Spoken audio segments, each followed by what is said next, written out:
the soldering task. You need to prepare schematic diagram, bill of materials, actual components, personal protective equipment, soldering tools. Then, you must wear the necessary personal protective equipment. This is our PCB. Sandpaper to clean up the PCB. Soldering lead. The actual components for our assembly. Preheating the soldering iron. It means you are going to plug in the soldering iron on the outlet. Yeah. And wait for a few minutes for the soldering iron to be ready for its soldering process. After preheating the soldering iron, you need to clean the tip of the soldering iron, and we call it tinning process. So how to do the tinning process? We have to add a little amount of solder on the tip of the iron. This is the tip of your soldering iron. You add a little amount of solder. After doing so, wipe it on a damp rag. So this is your damp rag or wet rag. Wipe it there. You have to do it quick. Then, again, add a little amount. Do it again. To make sure that the soldering tip is clean. After doing so, place it on the soldering iron stand. Then, this time, it's time for us to clean up the PCB. So this is your PCB. This is the PCB. We need to clean up using this sandpaper.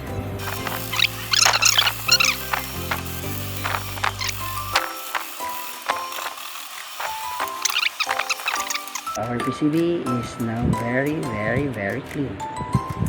This time, it's time for us to insert or place our components. And this is the position, this way. And this is the placement of our components. And make sure to follow that placement, including its polarity. Start in soldering any kind of electronic circuit. We have to start soldering on the smallest component. In our case, we start here with diode, rectifier diode. So we have in here, you have to follow the polarity and on the parts placement, and they should be inserted this way. This is the component side, and we do it on the other side and apply solder.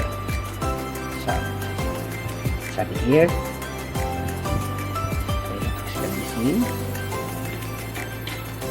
We have to tin again. By the way, the proper way of handling your soldering iron is to hold it like a pen. Make sure to hold only by its handle. Add a little amount of solder to tin it again. Wipe on a damp rag or a wet rag. Do the process again to make sure that the soldering tip is clean before starting your soldering work. Now, let's heat the leg of the component and the pad. Then apply a little amount of solder on it. Just enough. Alright. Also in the other side, heat the leg and the pad. Apply a little amount of solder until such time that the soldering lead reaches the entire pad. And that's it. We are done with the first component. Diode number 1. And time to check. Oh, the solder so far is nice. And we go on the other side. If the components is properly in its proper position, and it's okay. Let's proceed to the next diode. Do the same. You have to follow the parts placement in placing your components on the PCB or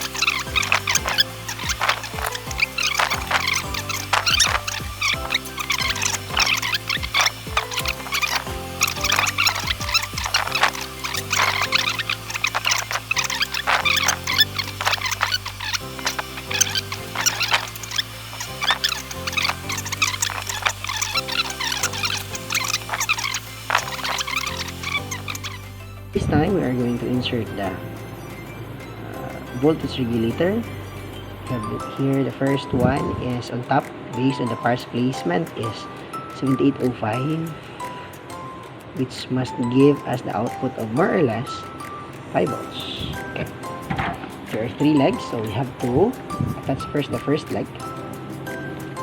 Solder one leg first.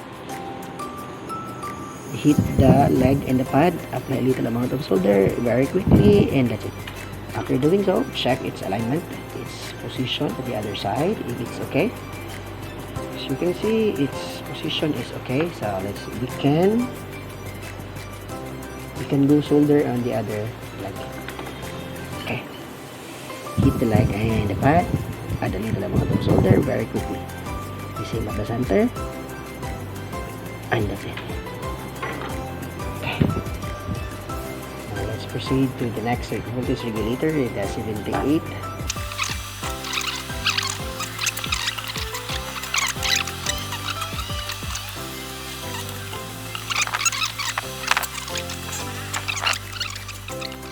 Apply heat on the leg and the pad. Put a little amount of solder very quickly, remove it. That's it. Okay, and we turn it around. It's perfectly calm.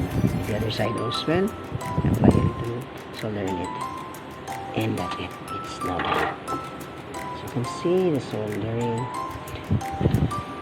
of our power supply is done. Okay. Alright. And it's time for us to cut any extra legs on the solder side. Cut it. Okay. To make sure that our output is clean. So in here. So that's in here. Okay. That's it. That's the output that we have. Solder side. Alright. And on the component side, this is our output. Look at that. Look at how beautiful it is. Alright. Thumbs up. Very good.